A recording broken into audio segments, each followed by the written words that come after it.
Welcome to McPlum, simple solutions served daily.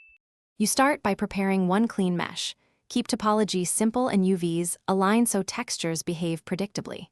Export as FBX or OBJ with applied transforms, then open Roblox Studio and import via Asset Manager or convert to a mesh part. Once done, position the mesh part where the effect will spawn an anchor or weld it to a dummy for animation. Make sure to name assets clearly so you can reference them in scripts. This avoids confusion later when you add materials and particle attachments. You now add visual details. Apply surface appearance for albedo, normal, and metallic maps, or use a special mesh with material tweaks to get glow and translucency.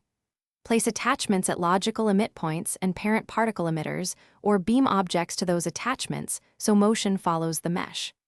Once done, animate properties like transparency, size, and C-frame using tween service or an animation track for complex movement. Make sure to test playback speed and easing, because small timing errors change how believable the VFX feels in-game. You finish by writing a script that spawns and cleans up the mesh VFX.